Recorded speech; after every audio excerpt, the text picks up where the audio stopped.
Hello everyone, Derek Floyd here, IK Multimedia. Welcome to another edition of DFlo's Audio Toolbox.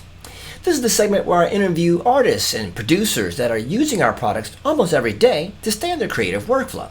And we want to let you know that you, the viewer, can use them too. Now, if you like the content you see here, please hit a like or subscribe so we make sure we get the most updated content to you as soon as it's available.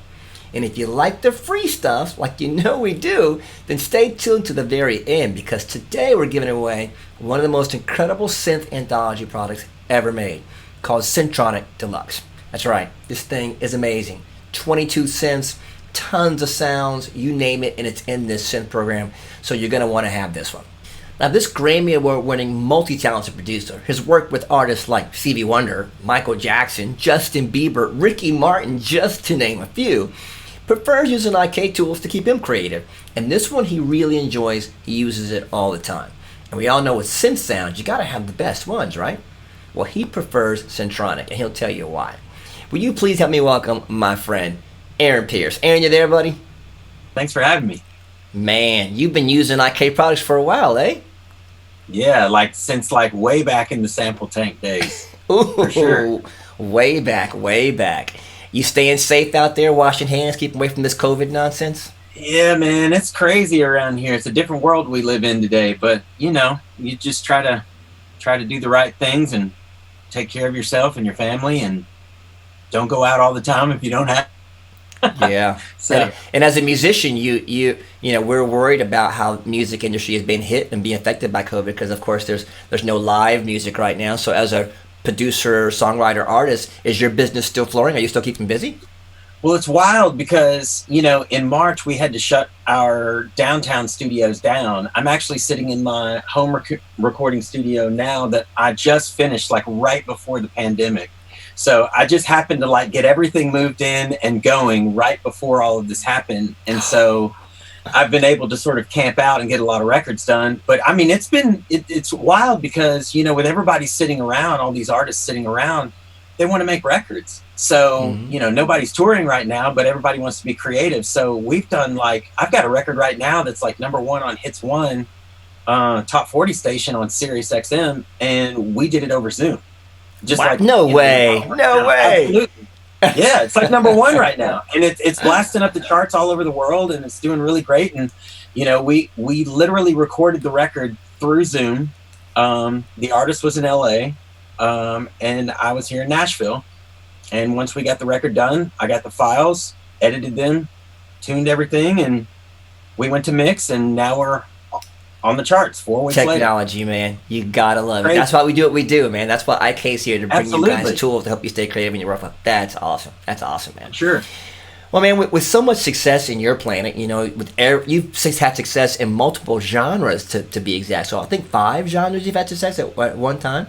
How do you stay inspired to write for so many people and so many styles? How do you do it? Well, I think it all kind of started from church, actually. I grew up in, kind of a non-denominational Pentecostal background. And, I grew up listening to Fred Hammond and, a lot of, I mean, that's kind of what I cut my teeth on. You're taking me there, man. You're taking me there. I mean, I learned how to, the whinings, I learned how to play piano at a very young age. That's what I started on. And then I, learned how to play B3. And actually, I mean, I played B3 as a very young kid, and, drums, and my mom and dad were Christian singers and songwriters and worship leaders. And it was wild because, in church, when you're growing up in a musical family, when the drummer didn't show up to church, you were the drummer. If they needed somebody to play organ, you just fought your way through it. And so I got to watch a lot of great musicians growing up. And it in gospel music, you kind of have to know how to do, if somebody comes to you and says, hey, I want to make a record like this, just kind of learn how to do it.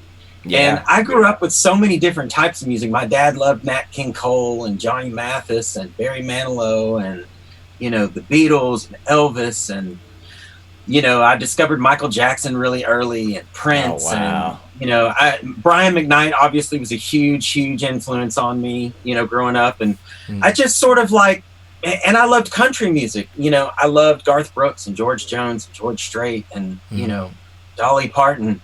And it's funny too, because all these years later, you know, a lot of these artists that I actually grew up loving, I've gotten to work with and make hits with some of them. So, you know, it's just one of those things to where, you know, I just was a lover of all music growing up, and I was classically trained and, you know, trained in jazz. I went to college for jazz, and, you know, so I just was a student of all music. So if I heard something I loved, I just wanted to make it. And so that's how you've kind of branched out, since you're, I hear you say you were discovered all music from the very beginning. You loved everything, and you started off with Fred Hammond and some big dogs. So that you were winning from the very beginning. The Winans, you had some great teachers from the get-go, and those people have inspired you to be able to work with multiple artists. Did you always feel like, I'm going to work in multiple genres, or did you just think, I just want to be a songwriter or producer? Well, actually, you know, I started out as an artist, and I was writing songs for myself, you know, when I was 18, 19, 20 years old. I had a couple record deals early on, and that didn't pan out.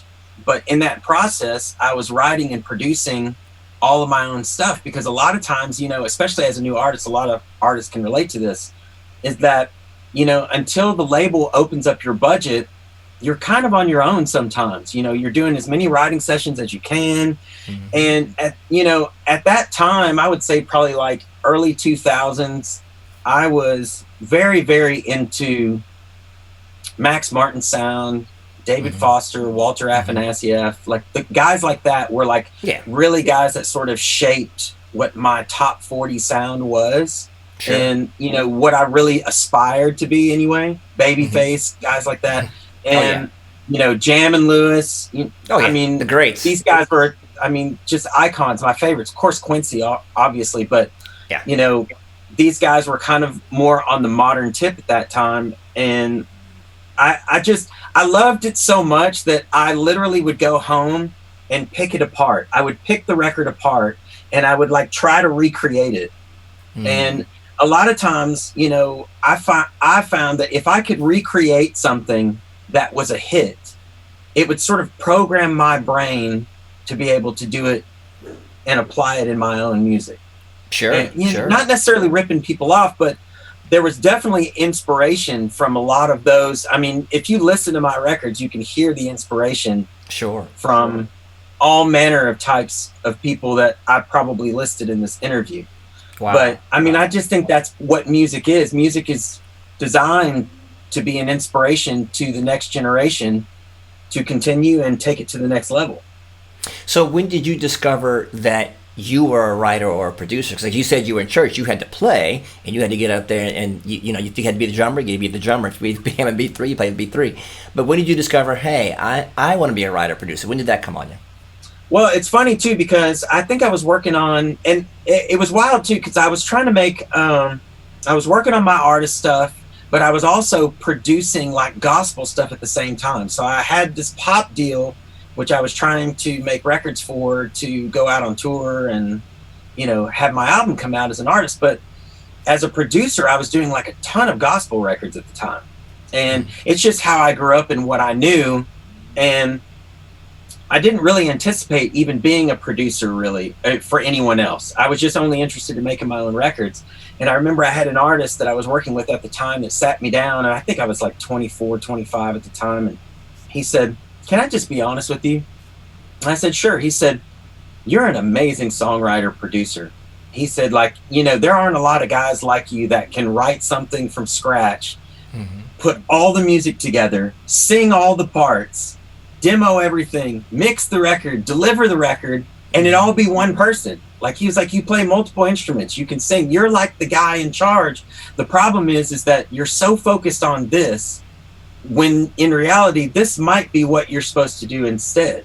Wow. And so when my second record deal sort of went sideways, I had the option to either wait 6 months or a year to start on my record, continue to write or whatever, or I had the option to opt out of the deal, keep my masters, keep my advance, and go look for another deal. Wow. So being young, I thought, well, I'm young, I could go get another deal. I've had two, I could go get another one. Well, I just decided when I opted out, I got so neck deep in making records for other people because I started to make money. So when you start making money, you know, and you're like, man, this is kind of cool, man. I don't have to go to choreography. I don't have to sing. Like, I don't have to go to voice lessons anymore. You know, I don't have to be somewhere all the time and somebody's telling me where to be. Now I'm the boss. So I really liked it. And so the more I got into it, the better I got. And then I just honestly never looked back. I love it. I love it. So you were an artist for yourself.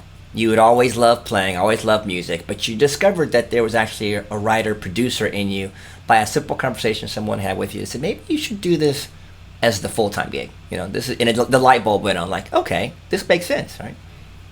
Yeah, and I think the big thing is that when I got in, I realized that I had, you know, as an artist, I had the ability to communicate with artists to get them to pull the best out of themselves. For what I envisioned the record to be. And I think, honestly, that's what makes a great producer. And if you look at a lot of the great producers, they started out as artists, or they are artists as well in their own right. So you have to have some sort of camaraderie, really, with artists to be able to get them to come alive in different ways, because everybody's different, and everybody is motivated in different ways. And so you have to, as a producer, be able to pull out the best in an artist without them shutting down on you. Yeah. And you still got to pull the best out of them. So for you then, how important is it, you know, because I mean, you've got so much going on. You're the producer, you're the songwriter, you've got an artist there. How important is it to have the right tools at your disposal, to be right there on the cutting edge of technology, to be able to produce the sound? Oh, yeah. How important is that? Definitely. I mean, it's the most important. I mean, I tell all my young producers that I have signed to me all the time, I tell them, I say, look, you have to stay updated on your sounds. Like, to me, sounds dictate how young and fresh the records are. And, you know, I probably have, I mean, I have millions of drum sounds, probably millions. I might have the largest drum library in history. And so, you know, because I had the privilege of working with some of the greatest ever. You know, I got my start in the pop world. My very first placement was on Jennifer Lopez, you know, as a pop songwriter producer. Once I sort of moved out of the gospel range, right, my first placement was with Jennifer Lopez with a producer named Rodney Jerkins. Of course, and, Dark Child, you know, man. Yeah, I mean, Rodney's one of the greatest ever. And I learned so much from him in the time as a young, you know, kind of up and coming producer. And I was doing very well in gospel. I'd already had like several number ones, but it was a totally different world to move from that world to the mainstream world, where now it's about the entire world. And Top 40 was a very different bird, so to speak. But Rodney was very instrumental in showing me how to layer sounds to get tracks to hit a certain way. Because Rodney and the guys that really are consistent at the top level that you hear on the radio all the time have a way to layer sounds and put sounds together to make things jump out of the speakers at you. Drums especially, you know, I really learned a lot about drums from him, how to layer drums, kick and snare especially, and you know, and synths in general. And he was one of the first guys that I ever really saw that would take like 4 different synths and put them on top of each other to create one sound. And it was wild because I would always ask him, what sound is that? He'd be like, I don't know, it's probably like 7. And wow. So I started applying that, you know, and now, you know, with technology, back then, technology wasn't quite as advanced as it is now, you know, in the early 2000s. It's like you can take virtual synths and just stack them on top and on top of each other. I mean, you can have 9 Syntronics on top of each other now. Yeah, so now you're taking it to the real deal. You can do crazy stuff. I mean, there's no wrong or right way to do it, and it's just about experimentation and fun. And I mean, that's really what it's about for me. So take it this way. So classic synth sounds never go out of style. You talked about it. You're like, all these synth sounds have been around for a long time. People are using, you know, all the old analog synthesizers. Those are the ones that still get used today. They never go away.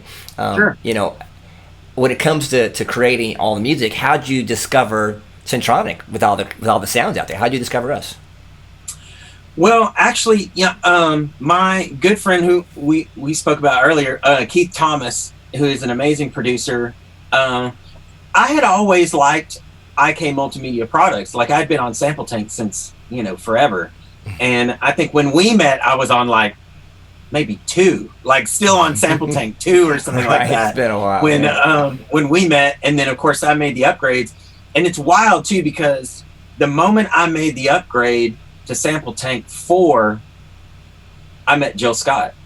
And Jill Scott, I started to dig into it, and then Andre Harris, who, Dre and Vidal fame, amazing producer, was my co-executive producer on the Woman album with Jill.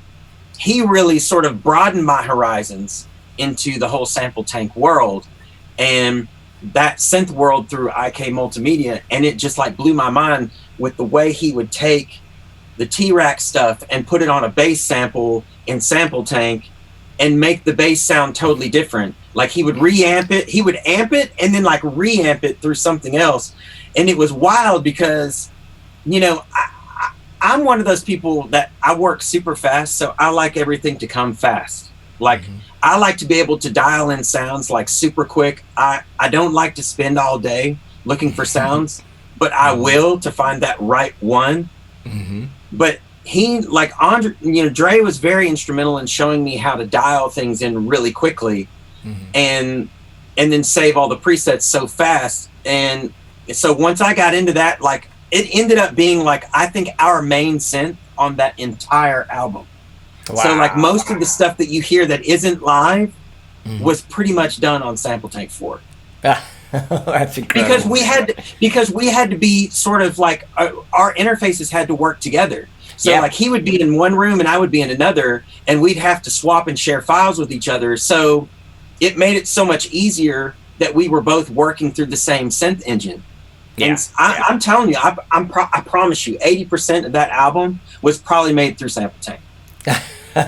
Well, that is killer. And he's mentioning SampleTank there, subscribers. SampleTank, of course, is the shell or the actual engine that runs Syntronik as well. Correct. If we built it on the same engine, SampleTank came first, Syntronik was second. You can run Syntronik within SampleTank 4, which is completely amazing. Which is what I do now, too. And the sounds that we're talking about, the Syntronik sounds, are the ones that are just going to blow your mind. All those synth sounds, there's tons of modeled synths that we put together and got all the samples for you to make it pristine. So I guess that brings to the next question. So with so many software products out there that are models of or stuff like that, how does Syntronik stack up against the other modeled versions of all those synths? How does it stack up? Well, it's funny you asked me that question, because the first day that I pulled up Syntronik, I think like the very first sound that comes up is like it's like a DA88 piano. It's like an electric piano. It's like the very first sound. And I remember when I got into it, as soon as I played it, I immediately played the Doogie Howser thing. Because it sounded just like, literally I went and played it and I kept playing it and I remember my engineer was like, "Is that Doogie Howser?" And I was like, "Yeah, but the sound, it's like literally so amazing how great this one," and I had only gotten into the first sound. So what I love about it is that it's so thick. The sounds are so thick without even touching them, and I like to dial in sound. Like I like to take sounds and then I like to, enhance them. I like to widen them sometimes depending on what I need for the mix. But these sounds are so good right out of the gate, and they're so realistic to the original synths that, and the thing I love about it is you don't get the noise that you get in the actual keyboards. I've got a bunch of them in my storage room just outside the studio. And I've got all of these old, all of the Oberheims. I've got all of these old synths in there. And I don't have them in here anymore. I mean, I don't need them because Syntronik really has changed everything for me to where I don't have to have, 15 you don't have to turn them on and wait for them to heat up. No. Or the little hum noise you don't have to run 50 MIDI chords, and you don't need a MIDI interface. It's very cool, and they're very easy to dial in. And what I love about them is right from the get-go, probably I would say 95% or more of the time, as soon as you pull one up, it sits in your mix perfectly. And that's so important. That's so important. Oh man, it's huge, because a lot of synth engines, you know, that have tried to model, you know, the originals, a lot of the problems that you have is they come out sounding really thin, and they don't have good bottom end to them. And what I mean by good bottom end is that, like, they either have too much sub to where when you start playing them, you have to turn the volume down because the bottom end is destroying your speakers. These sit like right in the middle of the mix, like at that 60 hertz range, which is where you want to be at radio. So it's very easy to dial them in to get them in a mix or in a track that you've already got going. So that's why I love them. They just go right in for me. I love it. I love it. And people that are watching this segment, you guys understand that these keyboards are still around. I mean, they're old, and some of them have been 60s, 70s, 80s, but people still use these sounds. They're just never going away. They have a certain character. They have a certain texture.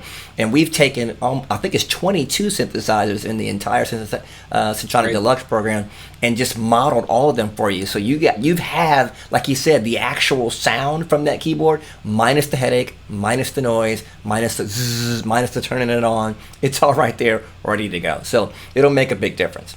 I think the guys that are, you know, and the guys that are the old school guys that, you know, do the comparisons and the shootouts or whatever, I would think they'd be very hard pressed to think that they're not as close as they can be. I mean, yeah, they're pretty close. The tubular, I couldn't believe how good the tubular bell sample is. Like, it's so realistic. I was blown away. It's awesome. So of all the cool synthesizers on the planet that we sample, do you have a favorite synth that you use a lot, like an Oberheim or a JP80 or anything like that? I love the Oberheim. JP80 is great. The Mini Moog is awesome. The little Mini Moog is awesome. Yeah, that's a good one. That's a good one. It's awesome. And the thing I love about it, and for me, bass is like really important. So if I go in and I find, you know, we're always looking for, you know, cutting edge bass sounds and stuff like that, you know, from a synth perspective. Mm-hmm. But I mean, you always end up going back to your keyboards that you got to plug back in because of how great they sound when you plug them into, you know, through your patch bay and into your plugins. They they sound great. These sound just as good. I mean, like I said, you don't have to do much to them to dial them in. Sometimes you don't have to do anything to them. And it just depends on what kind of record you're trying to make. But, I mean, it's as close for me as it gets. I love it. I love it. I think one of the things people don't realize, and you do, and you've talked about how it changes how you set it up, we'll talk about it here, is that we put a bunch of the effects that we do on some of our other products in Syntronik. So there's 38 effects built in from Amplitude, our guitar effects modeling software, and T-Rack, our mixing and mastering suite, built under the hood of Syntronik. How does that change the sound you build?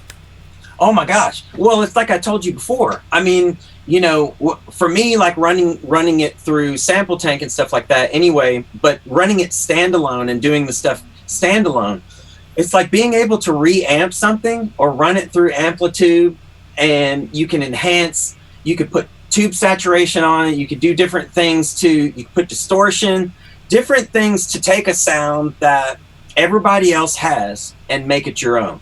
Because that's what I always tell, you know, that's what I always tell young producers when they ask me, you know, they're like, man, if I could get your sounds like that you have, I know I could go make hits. I said, well, you know, the crazy part of it is I could take your sounds that you have probably and make a hit with them. It's not the sounds that you have, it's the way that you use them. I said, so if the sounds are amazing to begin with, there are endless possibilities with what you can do. You and I could take the exact same bass patch and no one would know it was the same bass patch because of the way you and I use it differently. That's so true. That's powerful. It's endless possibilities. That's so real, man. That's so real. But and I love the fact that you mentioned, hey, we can all have the same thing, but it's what you do with it that makes the difference. You know, how you use that tool. It's a huge marker, right? Well, yeah, and I mean, I think a lot of times, like especially like with certain sounds, you know, you want something to sit in a certain space a little better, so you put a little compression on it, or you throw some more highs on it. I mean, the ability to be able to go in and throw the great other plugins that you have at our disposal and throw them on right in real time to adjust as you go is pretty amazing. It makes the workflow way faster and less you have to do in the mix, because you can always print it that way too. So yes. That's the thing that people forget. Like when you're using software, even a model of a keyboard, it's never printed until you hit, export, because you're just using software. So you can change that up until the very end of the mix, which gives you complete flexibility, no? Right. And depending what DAW you're using too, and you have even more flexibility sometimes on top of that. So, I mean, it's changed the game for me from a sound perspective for sure. Well, man, I really appreciate you taking a few minutes to talk to the subscribers here, man. I know your perspective of how to use this product has been great, and you're showing that professionals out there really are using Syntronik. And as a professional songwriter producer, just kind of circle up everything that you would say to someone if a producer was like, man, do I need to get this Syntronik thing? Is this going to make a difference in my workflow? What would you tell them, like in a sentence or two? Well, I mean, like I said before, it's a synth that gives you all of the greatest synths that, I mean, one, you probably can't find a lot of them anymore and in good condition. So, I mean, the thing of it is it gives you all these great synths in one engine, but it takes it to the next level by giving you all of these abilities to change the sounds to the way you want them to sound. So you start with the fact that these are the greatest sounds ever made, and then you go from that to now I'm going to make this work for me in a new way.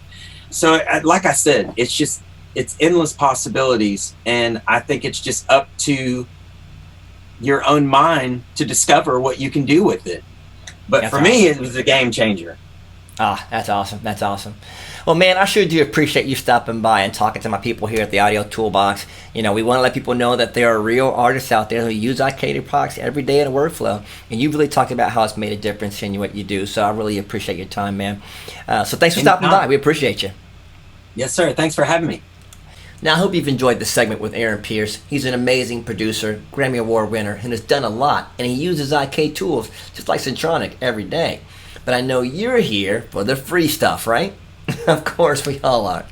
So, because we talked about Syntronik Deluxe today, I'm giving away a copy of Syntronik. You got it.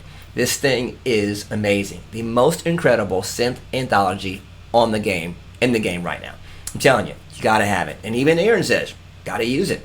So it comes with the 38 effects plugins that are built in from our award-winning products like T-Rax and Amplitude. So it's got a little bit of everything all encompassed in one space. You can get it done in this product. And we're giving it away for free today. All you have to do is give me 2 of the people that Aaron has produced for. I named a couple of them in the beginning. But if you can give me 2 of the artists that Aaron has produced for in his time, then we will send you a copy, or you'll get that digital download of Syntronik Deluxe right away. So there you go, guys. Easy one today. Give me 2 of the artists that Aaron has worked with. He talked about quite a few in there. Just give me 2, and we will be giving somebody a brand new code for Syntronik Deluxe. Amazing. Yeah. All right. Stay on with us, guys. We're going to close it up. Looking forward to seeing you again at DFlo's Audio Toolbox. Glad to have you on board. Be safe out there. Wash those hands. Take care of yourselves. We'll see you soon.